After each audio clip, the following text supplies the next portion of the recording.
Hello everyone, TLSG here, back again with another daily Marvel Snap video. So this shell, if you've followed my channel for a while, this shell may look kind of familiar. It is the Moon Zoo. It is very close to what Am I ran just before the Quinjet nerf, and really the only change to it is taking out the Quinjet, adding in a Maximus. And the original list from Jeet, where I found the list originally from Jeet, didn't have the Chavez, it had Maximus instead. And so this kind of makes it kind of that full circle hybrid. And I was hesitant to try this out. I didn't think it would have the same impact, but guys, it does. We have been incredibly successful with the Shang-Chi, with the Arrow. You have those counters to those Shuri decks and to those Galactus decks and just some of those other difficult matches. And you can absolutely steal a lot of cubes away with how much power you're going to be bursting onto the board on the last turn of the game. And so I'm not going to do too long of an introduction to this one because I have covered it before. But if you want to see more of this deck or any other decks live, make sure to be following us on twitch.tv/TLSG Snap. That's where we're going to be live today, later today, and pretty much every weekday unless anything major comes up. And so with the very brief deck explanation out of the way, and I guess I didn't really touch on for those that this is the first time you're seeing this, I didn't touch on what the deck actually is designed to do.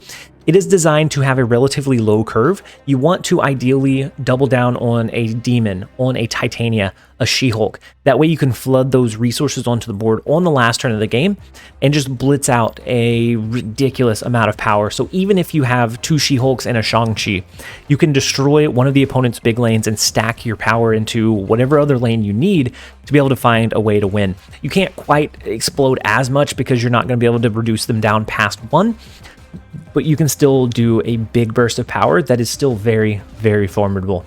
And with now the brief deck explanation out of the way, we're going to go ahead and jump over into a couple of games. I hope you guys enjoy. All right, first up we have Poison 72.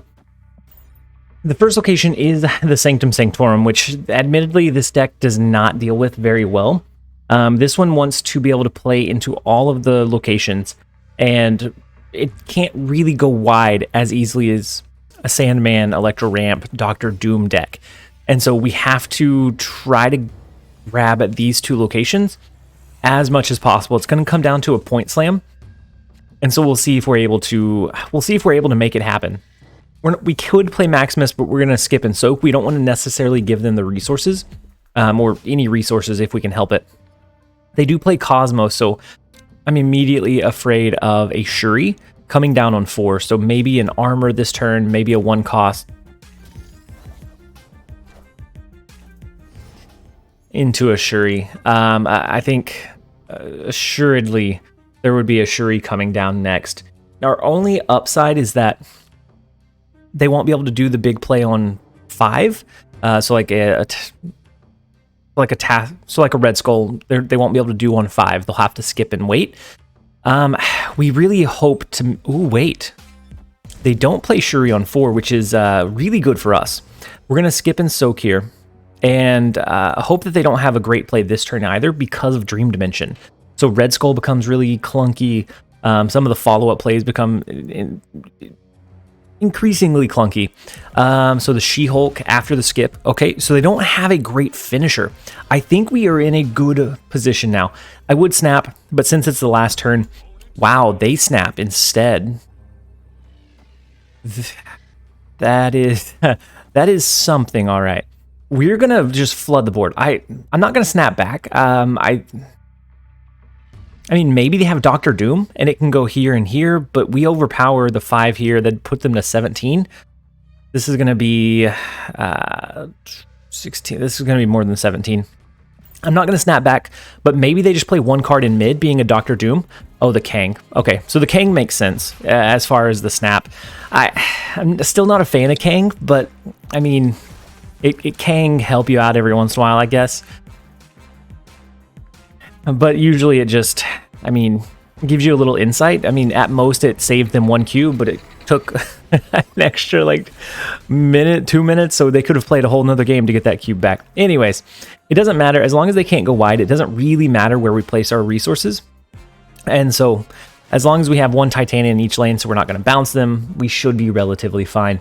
We do get the retreat. Now, after they've seen their fate, they've seen their doom, we're going to go ahead and jump over into the next one. All right, next up we have Deadwood. The first location is Asgard.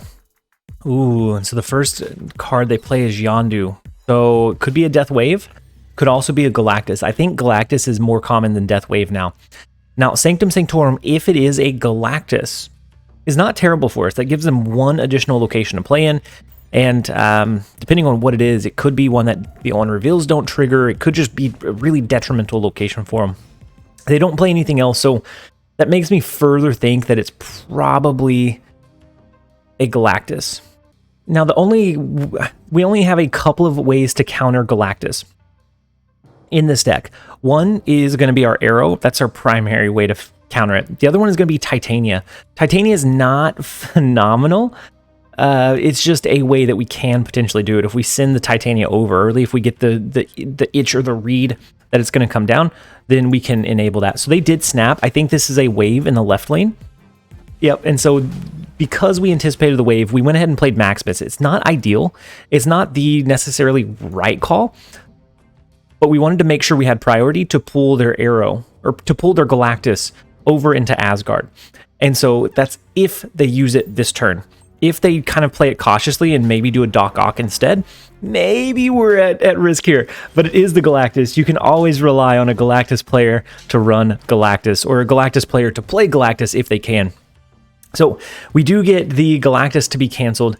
They probably still have a Doc Ock. They probably still have maybe a Leech, maybe a handful of other cards. I don't know. I think we're going to do Hood, and that's it. We're going to do Hood. We're going to allow ourselves to do a She-Hulk next turn. And we're looking to win at least one of the lanes very, very heavily. And so Doc Ock is going to come down. Oh, it does hit our demon. So if they have a Shang-Chi, it hits a She-Hulk as well. So if they have a Shang-Chi, they can swing this lane pretty heavily. Kind of scary. Well, shoot. And then now all we have are 2 and below resources, which are not great for us. If they do have their Shang-Chi, they swing the right lane. We only keep 7, 8, 9, 10, 11 there. Actually, it's fine. Unless they dropped a null as well. I think we may be okay. I guess, no. They couldn't do death. Nothing's been destroyed yet. Shang-Chi in the right lane. That does track. We lose that one by 2 as long as we win the left lane by more than 2. And we do. We win it by 3, so we get the 4 cubes against the Galactus player, who I think was a little bit hopeful and overstayed just a touch too long after having their Galactus blocked. But we will absolutely take 4 cubes back from Galacti players whenever possible. Let's go ahead and jump over. And I know that it's not Galacti. For whatever reason, I find it funny. We're going to go ahead and jump over into the next one. All right, next up we have one of the mods in my Discord. We have Alex, and the first location is Kiln, so we get some decent benefit from the Sunspot. And he usually runs a pretty cohesive deck. I know that he also jumped on the bandwagon of Junk Enjoyer or like Clog style decks. And so, I don't know. We'll see what he's running this time around. I'm going to go ahead and play the Hood. We're going to play it into the far right lane, and that will get it out of our hand. If we do draw into, ooh, so it's a bounce deck. Interesting. Probably getting ready for the new card release tomorrow. Also, if you guys want to see coverage of the new card tomorrow, make sure to be watching us on twitch.tv/TLSG or keep an eye on this channel because I will be covering it here very quickly after release as well. So we can do Moon Girl. That will double up our She-Hulk. It misses our Demon, unfortunately, but it does double our She-Hulk, our Maximus, Sentinel. And actually, this is a turn early. Because of Tinker's Workshop, I think we're going to go ahead and do Maximus. We're going to do Maximus into Baxter Building. That will get it out of our hand. I assumed that they would probably, I don't know, I thought they were going to bounce some cards, but I was wrong. So the Demon, the Hood, so they'll have a second Demon that they're able to lean in on if they need to. Probably not the right call. It was a judgment read, and apparently I can't read very well. So the Hawk comes down in mid, which is big. We doubled down, so we're not able to draw. We'll see. We'll see what comes up. We're gonna skip here, so we have the double She-Hulks, the double Demon, and see what we can make happen from there. that will make sure that we don't draw another card, so Hawk becomes or stays at that current power. Even though we're skipping, we're floating, it just brings us closer in mid.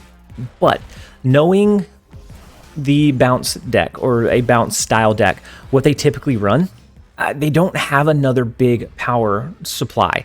The Bishop, the Hawk are their two big hitters, and then they probably lean in on a Chavez on this last turn. So Chavez for me probably ends up going in the Baxter building, and so that would be 21. This is going to be 18 plus the 7, so then we can do our 2 demons, and for good measure, I think we do this. So the highest we can expect is 9, which brings them to 22. This brings us to 25, and then this should bring us up in Tinker's Workshop as well. So we're going to go ahead and lock in the turn. Oh, they don't go. Oh, the Blue Marvel is interesting. I didn't anticipate the Blue Marvel plus the Bass, so it's more of a like zoo style. I still think we overcome that amount of power, but it's not what I was anticipating. So we are able to swing mid and the far right lane. As a result, the Blue Marvel could have been incredibly scary, but fortunately for us, we were able to hold it down. Let's go ahead and take the 2 cubes. We'll jump over into the next one. All right, next up we have J. Parnell. The first location is Hala. Interesting. So after turn 4, the cards there are going to be destroyed. I'm probably going to play away from that location. I don't necessarily think we get a good benefit from it. We also get Maria Hill, so we can. Ooh, Bar Sinister is also kind of interesting. So I'm going to do Maria Hill. We do draw into our She-Hulk, so on turn 4 we'll be able to use her, double down on the She-Hulk, and just be able to flood the rest of the board. Now, J. Parnell has a black and white Sunspot. So they do have the Iceman, the Sunspot. It could be some kind of zoo, is my initial thinking. But either way, we can play the Hood, and we'll be able to get rid of that -2 downside from the Hood by intentionally losing in Hala. And so they skip and float with their Sunspot. We now have our Demon that we can utilize, and then we draw into Titania. So let's go ahead and do Moon Girl. Moon Girl in the right lane. That's going to hit just the Maximus and She-Hulk. I mean, but I think it's okay, especially with being able to have Bar Sinister to duplicate the She-Hulks. I don't think we necessarily need to worry about it. Now, Daredevil is scary. Daredevil is incredibly scary because that could mean a Professor X. That could mean something else I didn't anticipate. It could be a Galactus or something just obscene. Galactus here would actually be pretty bad though, because then they're going to be capped out and we'll have one more turn to play. And then Hala, they could just lock that one down. Depending on if they float in energy or not, our Shang-Chi might be able to hit the Sunspot, but most likely it won't be able to reach it. All right, so they do snap. Kind of scary, but I think it is something that we're still gonna, the Professor X mid is something that I definitely would anticipate. They didn't float anything though, so they have initiative if they hit this right lane with a Valkyrie. We've seen some Valkyrie decks floating around. If it's a Valkyrie, I think that's okay. A Destroyer, that's okay. Depending on what and how much they can play though. We'll determine where we should play our cards. So if they could play 2 or even 3 cards here, then they win this one with their Valkyrie. If this is a Valkyrie, I'm torn.